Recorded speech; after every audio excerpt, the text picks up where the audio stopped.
रक्षा खडसे यांनी आज रावेर मतदारसंघासाठी उमेदवारी अर्ज दाखल केला असून त्यांचा उमेदवारी अर्ज दाखल करण्यासाठी मंत्री गिरीश महाजन आणि पालकमंत्री गुलाबराव पाटील यांनी उपस्थिती दर्शवली। अर्ज दाखल करण्यापूर्वी रक्षा खडसे यांनी घरातील देवांचे आणि सासरे एकनाथ खडसे यांचे आशीर्वाद घेतले असून यावेळीही मी भरघोस मतांनी निवडून येईल असा विश्वास रक्षा खडसे यांनी व्यक्त केलाय। आज इथे माझा अर्ज दाखल करण्यासाठी म्हणजे माझा आणि स्मिताताईचा आमचे राज्य म्हणजे आपल्या राज्याचे उपमुख्यमंत्री आदरणीय देवेंद्रजी, त्याचप्रमाणे आपले नेते आदरणीय गिरीश भाऊ, इथे आदरणीय गुलाबराव पाटील, तसेच आपले मंत्री अनिल भाईदास पाटील आणि सगळे महायुतीचे सर्व पदाधिकारी, सर्व कार्यकर्ते आणि अजून अनेक लोक इथे आशीर्वाद देण्यासाठी उपस्थित राहणार आहे। आज आपण एकनाथराव खडसे यांचा आशीर्वाद घेतलेला आहे, काय बोलणार?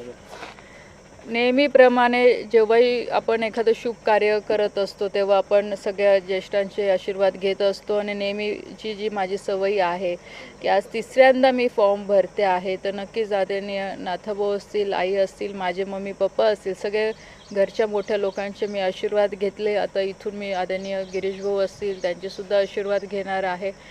सगळ्यांचे आशीर्वाद घेऊन या शुभ कार्याची मी सुरुवात करणार आहे। प्रचार सभामध्ये एकनाथराव खडसे उपस्थित राहणार आहे?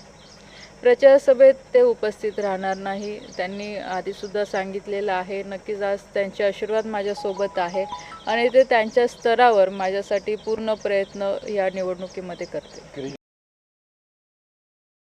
तर रक्षा खडसे यांनी चांगले काम केले आहे। त्यांनी केंद्राच्या विविध योजना मतदारसंघात यशस्वीपणे राबवल्यात, त्यामुळे भाजपने त्यांना पुन्हा उमेदवारीची संधी दिली असून त्यात त्या विजयी होतील असा आशीर्वाद आमदार एकनाथ खडसे यांनी दिलाय। तसेच एकनाथ खडसे यांनी अजून भाजपात प्रवेश केला नसल्यामुळे ते रक्षा खडसे यांचा उमेदवारी अर्ज भरण्यासाठी जाणार नसल्याचंही त्यांनी स्पष्ट केलं।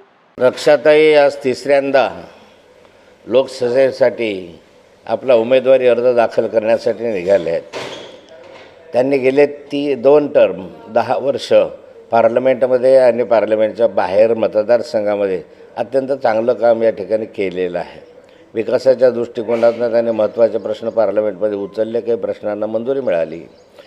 आज भारतीय जनता पार्टीच्या नेत्यांच्या आशीर्वादामुळे आणि केंद्रीय नेतृत्व, राज्य नेतृत्व यांच्या आशीर्वादामुळे त्यांना तिकीटही मिळालेलं आहे आणि एवढ्या लहान वयामध्ये म्हणजे 36व्या वर्षी त्या तिसऱ्यांदा खासदार होण्याच्या तयारीमध्ये आज दिसत आहे।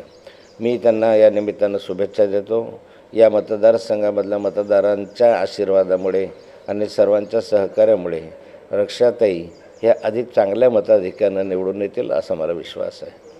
मग दुसरीकडे आपला पक्ष प्रवेश झालेला नाही आहे भाजपमध्ये, तर आपण या खासदार रक्षा खडसे यांना मतदानासाठी मतं अधिक मिळणार आहे का असं आव्हान करणार आहे का? काय माझा अजून पक्षप्रवेश झालेला नाही, परंतु रक्षाताई हे माझ्या घरातले आहेत।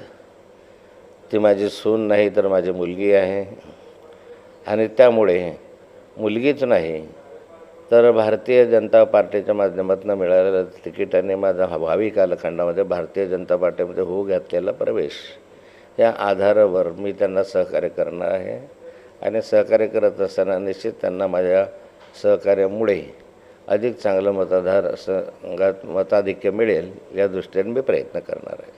त्यांच्या उमेदवारी फॉर्म भरण्याच्यासाठी मी उपस्थित राहणार नाही, कारण मी अजून भारतीय जनता पार्टीमध्ये प्रवेश केलेला नाही।